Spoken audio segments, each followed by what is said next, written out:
बराबर है। अब उसमें मेरे को लगता है कल मुख्यमंत्री ने तो अब तक कोई उस पर नोटिफिकेशन निकाला नहीं है, कोई बयान दिया नहीं है, बकरे तो बिक रहे हैं जी, बराबर है। तो आप जरा उस पर स्पष्टीकरण एक करो कि भाई ऐसा कोई बकरा सब तरफ मतलब बेचना खरीदने में कोई रोक नहीं है। जो गवर्नमेंट की गाइडलाइंस है जिस हिसाब से हर साल हम बकरीद बनाते हैं, इस साल भी उसी तरह बकरीद हम बना रहे हैं जी जी, कोई रूल फ्लाउट नहीं कर रहा है जी। और ये बकरा क्या बेचारा किसान है जो भी बकरे को पालता है, सालों से उसको खिलाता है, उसकी देख रेख करता है, जिसको लगता है कि इस बार बकरीद में जाऊंगा मंडी में बिकेगा, थोड़ा 2 रुपया कमाऊंगा। और अगर इधर हजारों लाखों बकरे अगर इसी तरह नहीं बिके तो उनका भी नुकसान ही है। और हमारा देश जो है सेक्युलरिज्म प्लुरलिज्म की बात करता है जी। हर इंसान को, हिंदू भाई, मुसलमान भाई, सिख भाई, सबको अपना अपना त्यौहार बनाने का पूरा अधिकार है जी। सब त्यौहार अपने अधिकार के साथ बनाते हैं, किसी को इसमें कोई रोक नहीं।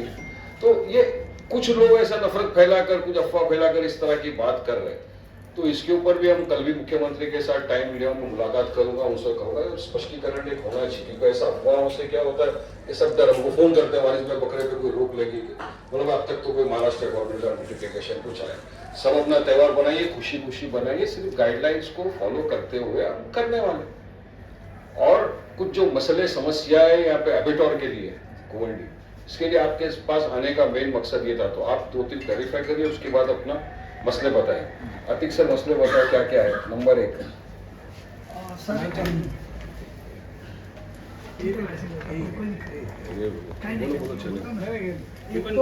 सबसे पहले सर जो गाड़ियाँ बाहर खड़ी थी वो तो धीरे धीरे आपने निकाल दी, उसके अंदर कई बकरों का नुकसान हुआ। तो इस साल के लिए नहीं, लेकिन नेक्स्ट ईयर के लिए मैं अभी से आपके सामने रिक्वेस्ट करूँगा कि ये जो गाड़ियों का लाइन लगाना, क्योंकि वो गाड़ियाँ लाइन लगी, अंदर क्या था वो आप बेहतर तरीके से जानते कि क्या प्रॉब्लम्स थी, आपने उनको गाड़ियों को बाहर रुकाया था। लेकिन बाहर ये प्रॉब्लम्स आ रही थी, पुलिस कांस्टेबल हो या एरिया का चरस गांजा पीने वाला लड़का हो या केबल लाइट चलाने वाला भाई पटेल हो, सब ने बेचारों को लूटा। जिसको जो जैसे कमाने मिला उन्होंने लूटा, तो कमाने आए थे और गंवा कर चले गए। अगर ऐसे ही 1 साल और हो जाएगा तो देवनार के अंदर लोग अपने बकरे लेकर नहीं आएंगे, एक तकलीफ होगी। दूसरी चीज़ ये कि यहाँ पर इलीगल एक्सटॉर्शन गवाल्स के द्वारा की जा रही है। एंट्री गेट से जो गवाल्स हैं वो गाड़ियाँ लेकर आते हैं, गवाल काउंटिंग के टाइम उनसे व्यापारी से पैसे लेते हैं इलीगल तरीके से, उनको डरा कर धमका कर। वो आपको एक गवाल के ऊपर जो है कहीं ना कहीं थोड़ा अंकुश लगाने की ज़रूरत और गवाल का रोल डिफाइन करने की ज़रूरत है। तीसरा यहाँ पर है जैसे मंडी के अंदर जो बकरे मर गए आपके देवनार मंडी के अंदर, तो उनकी अकाउंटेबिलिटी को थोड़ा सा लेना पड़ेगा सर। मैं ये नहीं कह रहा हूँ कि यहाँ से निकाल कर लेकर गया और मर गए तो फिर कौन जिम्मेदार होगा, लेकिन बकरे जब यहाँ आते हैं डेफिनेटली वो बहुत ट्रैवल करके आ रहे हैं, बीमार होते हैं, मर जाते हैं, लेकिन बहुत ज़्यादा क्वांटिटी में बकरे मरे, उसके वीडियो वायरल हो, तो थोड़ा सा उसकी अकाउंटेबिलिटी आप लीजिए। तीसरा सबसे इमीडिएट जो अभी आपको लेना है, अभी तो 3 दिन बच गए इसके लिए, वो कुर्बानी वाले दिन से लेकर 3 दिन जो कुर्बानी चलती है बड़े की कुर्बानी उसका, तो मुझे लगता है उसके लिए इरफान भाई और इरशाद भाई जो आपको वो इशूज़ बताएंगे उस पर आप प्लीज़ अभी तो जो कियोस्क हो गया उसको छोड़ दीजिए। बफेलो क्लियर करो जो अलाउड है as per permissible as per. ऐसा है पठान से मैंने आपको फ़ोन भी किया था बीच में कि जो लोग बकरे लेकर के आ रहे हैं उनसे अवैध रूप से वसूली की जा रही है। अल जमातुल कुरैश मुंबई फ़ोन किया था मैंने। उसके बाद मैंने आपको एक SMS भी किया था, मैंने भूषण गगरानी साहब को मेल भी किया, आपको भी एक मेल किया हूँ मैंने, और मैंने जॉन फाई के हमारे DMC को भी मेल किया हूँ और मुंबई कमिश्नर पुलिस को भी मैंने मेल किया हूँ। उसके बाद मैं संजय कुलकर्णी साहब को जाकर के मिला, आपके कुलकर्णी साहब को मैं मिला जाके, और निशा मैडम के पास मैंने कंप्लेंट अपनी रजिस्टर कराया। कुछ बंदे ऐसे हैं जो गले में BMC का आई कार्ड डाल के अपने लोगों को BMC का प्राइवेट सिक्योरिटी गार्ड बताते हैं, और उनको BMC ने देवनार के अंदर कंटेनर दिए बैठने के लिए, वारिस भाई कंटेनर दिए बैठने के लिए, और वो लोग आते हाथ में डंडा मुंह में सीटी लेके बोले 15,000 रुपये खटिया का, तो नहीं तो तुम्हारी बकरे खोल के ले जाएंगे। तो वहाँ में जाके उन लोग को फेस किया, सब भाई पटेल कर रहे थे, सब उनको मैं फेस किया, बोला मेरा भी बचपना देवनार में गया है। उनको फेस करने के बाद मैंने उनकी कंप्लेंट रजिस्टर कराया। उनके ऊपर सर क्या कार्रवाई हुई? मैंने कंप्लेंट रजिस्टर करा के 3 दिन हो गए। और व्यापारी को बाद में जब मैं आके मिला ना, तो उन लोग व्यापारी को बोले 15 मत दो, 5 दो, 5,000 तो उन लोगों ने लिया है। और निशा मैडम के पास मैंने कंप्लेंट भी अपने रजिस्टर कराया, वो मेरे को कंप्लेंट नंबर भी मिला। और दूसरी बात, हम लोग जो है ना अल जमात कुरैश मुंबई से ताल्लुक़ रखते हैं और MIM से भी हमारा ताल्लुक़ है। हम लोग समाज सेवा के लोग, हमको एक फ़ोन आता तो ये कोने से वो कोने तक जाना पड़ता है, और हमको अपने सिक्योरिटी गार्ड गेट पे हरा देते कि अंदर गाड़ी लेके नहीं जाने का। और हमारे ही सामने 25 गाड़ी जा रही है अंदर, हम एक बार दुकान पर घुसते ना, शाम तक हम निकलते नहीं। लोगों का उद्धार देखते हम कि व्यापारी हमारे यहाँ मेहमान आया है, उसको कोई तकलीफ नहीं होना चाहिए। व्यापारी जो आया गांव जाके बोलना चाहिए कि मुंबई के लोगों ने, मुंबई महानगर पालिका ने हम लोगों को सहयोग किया, हमारी बहुत मदद की। लेकिन ऐसा यहाँ हो रहा है ना कि यहाँ पे कोई भी सर, देखो इंतजामत तो पहले से बहुत बेहतर है, उसमें हम कोई शक सुबह नहीं कर रहे, लेकिन ना आपके मेल का हमको रिप्लाई आया, ना वहाँ हमने हमारा नंबर दिया था काय कारवाई झाली त्यांच्या आम्हाला काय भेटलेलं आहे, ऐसा कैसे करना। और जो बड़े का जो भी सर ने बताया बफलो का, उसके लिए लाने ले जाने का कौन सा रूट BMC ने आपके तय किया है? जैसी भिंडी बाजार, मुमरा, ये सब जगह यहाँ से जाता है, तो हर साल BMC एक गाइडलाइन बनाती थी कि इस रूट से आपको लेके जाना है, इस रूट पे आपको पुलिस बंदोबस्त भी मिलेगा, आपको किसी किस्म की तकलीफ नहीं होगी। तो आपकी वो लोगों को पता ही नहीं है।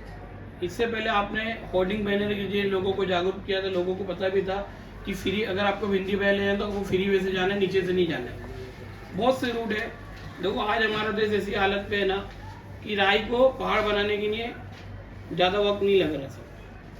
बस आपसे यही मैं विनती करता हूँ कि आप हम लोग कहीं कोई ऐसा करो कि हम किसी भी गेट से कभी भी किसी की व्यापारी तक हम पहुँच सकते हैं, हमको जैसी अनुमति दो। चाहे आप कार्ड देना चाहे तो कार्ड दीजिए।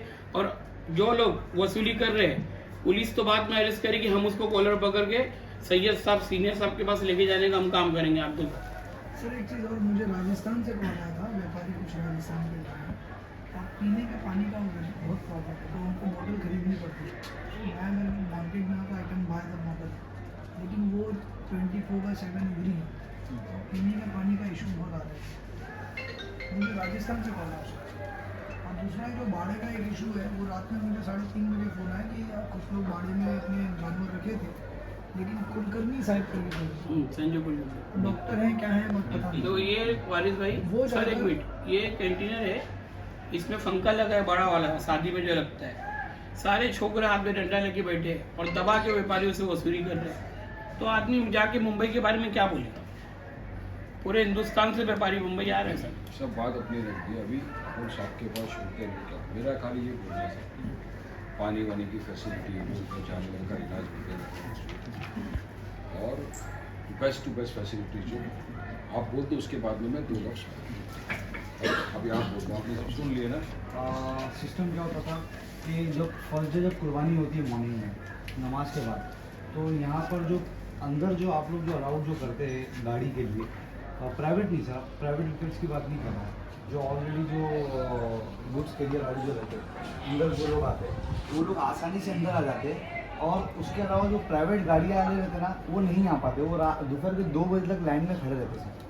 तो इस कारण क्या होता है कि अंदर जो लोग पहले से जो है ना, उन लोगों को गेट पे से ना आपके स्टाफ छोड़ देते बड़ी आसानी से, जो धंधा करते, यानी जो भाड़े पे जो गाड़ी जाती है उसको आसानी से छोड़ देते। और जो लोग लेके आना चाहते हैं ना अपनी गाड़ी, उसको नहीं छोड़ा जाता, उसको पीछे से लाइन में लगाया जाता है। सर दोपहर के 2 बजे तक की लाइन लगती है, 3 बजे एंट्री होती है। उसके बाद सर जो कुर्बानी जो सुबह 8 बजे 9 बजे होती है ना सर, तो उसमें प्रॉब्लम ये हो जाता है कि उनको लेके जाने तक का वो कुर्बानी का गोश्त ख़राब हो जाता है, मुश्किल हो जाता है। और मजबूरन लोगों को यहाँ से भिंडी बाज़ार या मुमरा जाने का 5 से 6 हज़ार का देना पड़ता है सर। तो इसके लिए आप सर एक ऐसा रूट बनाइए कि प्राइवेट व्हीकल्स जो है, ठीक है उनका भी एक बिजनेस है मानते हैं, बट ऐसा ना करें कि उनको बिना लाइन के अंदर एंट्री किया जाए, और जो प्राइवेट व्हीकल्स वाले आप उनको लाइन लगा के अंदर एंट्री कर रहे हो। तो इसमें क्या होगा सर कि 2 नज़र से आप देख रहे हो, क्योंकि आपका स्टाफ शायद कुछ ले दे के फिर अंदर छोड़ता होगा साहब, यही हो सकता है। और उसके अलावा तो कुछ पॉसिबल नहीं है, तो इसके ऊपर थोड़ी ध्यान दीजिए सर। लास्ट टाइम में बहुत ज़्यादा दिक्कत हुई थी, 2 से 3 बज गए, तो सुबह कुर्बानी 8 बजे हुई है, लोग चिल्लम चाली कर रहे थे 2 से 3 बजे तक, लाइन में खड़े थे। और इसके अलावा सर जो ट्रॉली रहती है पिछले सर, साल आए थे आप? हाँ बिल्कुल, मैं आया था सर। उसके पिछले साल हुआ था ये। नहीं, पिछले गए साल गए साल वैसे भी भी हुआ हुआ था था। सर, गए साल भी हुआ था। उसके पहले बहुत ज्यादा और हुआ इसके था। अलावा सर ट्रॉली भी जो होती है ना सर, ट्रॉली का भी सही से पूरा इंतजाम नहीं होता सर। ट्रॉली के आगे से जो टायर ही टूटे रहते सर, थोड़ा उस पर भी ध्यान दीजिए। जी सर। आपको मैं थोड़ा देखिए, हर साल हम लोग बहुत कोशिश करते हैं कि अपने आप को इम्प्रूव करें, और इसमें आप लोगों का भी काम बहुत ज़रूरी होता है। ऐसे नहीं है कि आप लोग नहीं करते हैं, आपको ये सुझाव मिलते हैं हमको, और उस सुझाव को हम लोग इम्प्लीमेंट करने की कोशिश करते हैं। उसके हिसाब से हमने टेम्प्रेरी बाड़े बनाए सर। टेम्प्रेरी बाड़ों के साथ जो हमारे परमानेंट शेड्स होते हैं वो भी हमने बनाए। उसके साथ हमने पानी की व्यवस्था, हमारे जो आदमियों के उपचार की व्यवस्था, जिसमें 2 शीट्स में हमने 2 कंटेनर्स में लगा रखी है। एक परमानेंट कंटेनर है, मतलब ऑलरेडी हमारा अंदर जो है, उसके बाद एक टेम्पररी कंटेनर जो कंट्रोल रूम में हमने वो बना रखे हैं। उसके बाद सर ट्रीटमेंट के लिए जानवरों की ट्रीटमेंट का बहुत अहम मुद्दा होता है, तो उसको हमने 3 जगह पर डिवाइड करके लगाया है। एक मेन बाज़ार में जो धक्के के सामने होता है वहाँ पे एक, फिर उसके बाद बीच में एक, और एक हमारा कंट्रोल रूम में। इस बार कंट्रोल रूम में हमने बहुत अहम चीज़ों का वहाँ पे थोड़ा सा ध्यान दिया है सर। वो चीज़ ये है कि जितने भी सर्विस प्रोवाइडर्स हैं, मतलब पानी से लेकर के इलेक्ट्रिसिटी से लेकर के हर कोई आदमी वहाँ पर बैठता है, उनका जिम्मेदार आदमी वहाँ पर रहता है, और वो सर्विस हम लोग प्रोवाइड करते हैं। उसके बाद सर हमने पुलिस भी वहाँ पर इधर ही हमने उनका भी टीम उधर कंट्रोल रूम उधर ही सेटअप किया है हमने, ताकि जो भी बकरों के या कैश चोरी के या कुछ भी ऐसी वारदातें होती है तो उधर ही CCTV के ज़रिए देख करके वहाँ पे रिजॉल्व कर सके, और कुछ अगर रेफ़र करना है तो FIR करने की ज़रूरत होती है तो वो उधर कर सके। इसके लिए पुलिस, देवाल पुलिस स्टेशन में बहुत अच्छे इंतजाम यहाँ पे अंदर करके रखा है सर। इसके बावजूद सर हमने देखा है कि पहले भैंसों की, जैसा अभी ये सब लोग बोल रहे हैं कि 2015 में सर बीफ बैन आया, उसके बाद हमने देखा कि बफेलो के स्लॉटर के लिए बहुत कम एक्सेप्टेंस था। पहले हमने देखा कि 100, 200, 300 ऐसे करते करते सर हमने पिछले 2-3 सालों में देखा है कि ये तादाद 14-15 हज़ार तक अभी पहुँच चुकी है। यानी कि ये अपने आप में एक ह्यूज चैलेंज है सर, ये बहुत बड़ा चैलेंज है। अभी हम लोग देखते हैं कि जो बकरों को भी जगह देनी होती है और भैंसों को भी जगह देनी होती है। अभी बकरे तो खैर आते हैं निकल जाते हैं, मगर भैंसों को उधर ही रखना है जब तक कि स्लॉटर नहीं होता। अभी होता वैसे सर पिछले कई दिनों से ट्रेंड देखा है हमने। पहले हमने भी बहुत देखा है कि पहले बकरे आते थे, खरीदारी होती थी और जाते थे। अभी अब देखिए, अब 3 दिन बचे हैं सर, अभी भी खरीदारी नहीं है, अभी भी खरीदारी नहीं है सर। तो इससे होता क्या है, बैक प्रेशर हम पे क्रिएट होता है, अंदर जगह नहीं मिलती है। तो जैसा कि पार्किंग के इश्यूज़ है, ये है, उसमें भी कितनी दिक्कतें होती है। अंदर जो हम लोग जो सीटों में जो क्रिएट करते ना जगह, अभी चैलेंज देखो आप क्या करते हैं। अभी जो अपना A2 का जो ग्राउंड बंद हुआ है उसकी वजह से इतनी दुश्वारी हो गई है। अभी मैंने कल जो जिम्मेदार लोग आपके साथ आके फोटो खिंचा रहे ना, सबको मैंने ट्विटर पे टैग किया कि बोला आप लोग पठान साहब को खाली आके फोटो खिंचा के सोशल मीडिया पे डालने वाला एक ऐसा सिंबल बना के मत रखो। हमारा मकसद है लोगों को काम होना चाहिए। अभी एक भी 2 व्हीलर बाइक की पार्किंग नहीं है, 4 व्हीलर की पार्किंग एक भी BMC ने आपके नहीं दिया है, और सबको RTO वाले चार्ज मार रहे, कोई इसके ऊपर बात करने वाला नहीं है। हमने सर से बात किया, सर ने ट्रैफिक डिवीजन के लोगों से बात किया है, कोई बोलेगा नहीं सर क्या इतने लोग यहाँ आ रहे हैं खरीदारी करने, कहाँ लगाएंगे गाड़ी? आप बताओ, आप नहीं बोल सकते, आपकी बाउंड्री के बाहर है। कर दो कि जो अफवाह है कि बकरा बेच नहीं सकते खरीदो, जरा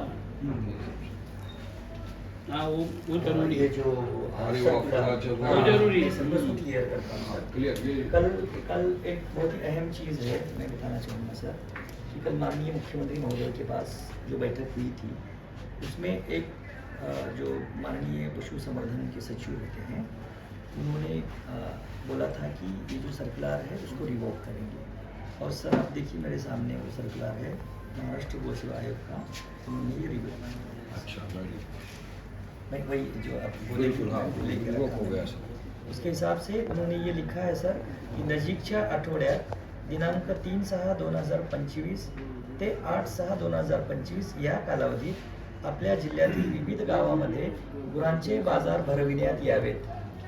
व्हेरी गुड। परंतु सदर बाजारात गोवंशाची कत्तल होणार नाही याची काळजी घ्यावी हाँ हाँ. व तशा सूचना आपल्या स्तरावरून संबंधितांना द्याव्या, यानी कि ये चीज़ ये क्लियर हो गई. यानी अब मैं बोलूँ, समझ गया. देखिए आज हम लोग देवनार बकरी अड्डा मुंबई आए हैं पूरी मजलिस इत्तेहादुल मुस्लिमीन की टीम के साथ. हमारे महाराष्ट्र के सचिव अतीक साहब भी हैं, पूरे हमारे MIM के लोग यहाँ पर हैं, और हम यहाँ के जो इंचार्ज हैं डॉक्टर कलीम पाशा साहब, उनसे मिले, उनसे तो बात की हमने कि कुछ दिन से तो सबसे पहले ये बात है कि अफवाह चल रही है कि 3 तारीख से 8 तारीख तक आप बकरा खरीद नहीं सकते, बेच नहीं सकते, जिसकी वजह से काफ़ी लोगों ने हमको फ़ोन किए थे. मगर अभी कलीम साहब ने खुद ने बता दिया कि वो जो एक सर्कुलर था किसी संस्था का, वो सर्कुलर को रिवोक कर दिया गया है, यानी वैसा कोई है नहीं. महाराष्ट्र सरकार ने साफ तौर से कहा कि बकरा खरीद सकते, बेच सकते, ऐसा कोई सर्कुलर है नहीं. तो अफवाह पे आप ध्यान मत दो. महाराष्ट्र सरकार, कलीम साहब, पूरे देवनार के लोग हमको पूरी तरह से समर्थन कर रहे हैं कि हम अपनी बकरी ईद खुशी खुशी, प्यार मोहब्बत, कानून कायदे को पालन करते हुए बनाएं. हमने काफ़ी दिक्कतें जो यहाँ पे पेश आती थी बकरा खरीदारों को, वो भी उनको बताया कि इस तरह अफवाह से ये हो रहा है कि बेचारा किसान जो इतने सालों से बकरा पालता है, खिलाता, पालता, पोसता है, वो ला के सोचता है कि मंडी में बेचूंगा, 2 रुपया कमाऊंगा, तो उसको तकलीफ हो रही थी इस झूठी अफवाह से.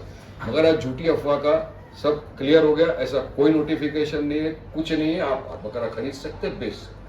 अब 2-3 इशू के ऊपर हमने इनके साथ बात की थी कि कुछ यहाँ के ऊपर जो लोग कुछ दादागिरी कर रहे, हफ्ता वसूली कर रहे, उसके खिलाफ इन्होंने संज्ञान लिया है. वो भी मुंबई पुलिस तक ये बात पहुंचेगी ताकि कोई इस तरह का झूठा एक्सटॉर्शन ना करे. अब रहा बकरों का जो देखभाल करने का, तो डॉक्टर्स की टीम भी यहाँ पर मौजूद है. 24 आवर वो लोग बकरे की जो देखभाल है वो सब कर रहे हैं, उसमें भी कोई हमको दिक्कत नहीं है.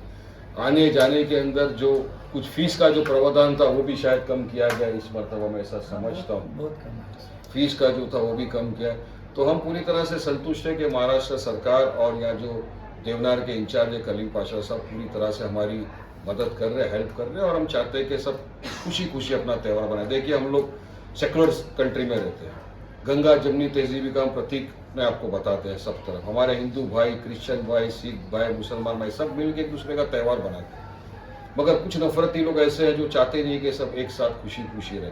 तो उनकी बातों को दरगुजर करिए, आप सब मिल कर रहिए, सेक्युलरिज्म प्लुरलिज्म की दुआएं दीजिए. डेमोक्रेसी है और सरकार, महाराष्ट्र सरकार पूरा हमको समर्थन कर रही है इसमें हम सरकार का आप तमाम का धन्यवाद करते हैं. और हम चाहेंगे कि आप अभी 3 दिन जो बचे हैं उसको पूरी तरह से समर्थन करें ताकि सब बकरीद खुशी खुशी सब अच्छी रीत से बनाएं.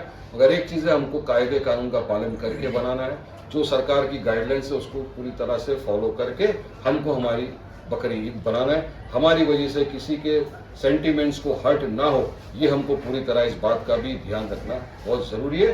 लिहाजा सरकार का शुक्रिया, डॉक्टर साहब का शुक्रिया जो आपने हमारी बात सुनी और हमको आश्वासन दिया है कि इंशाल्लाह वारिस भाई कोई किसी को तकलीफ नहीं आएगी, अपने हिसाब से आराम से प्यार मोहब्बत से ईद बनाएंगे. शुक्रिया, धन्यवाद, जय हिंद. हो गया भाई सब सवाल का जवाब. आया मेमोरेंडम बोलो आप इधर आओ. पीछे आ जाओ, पीछे आ जाओ.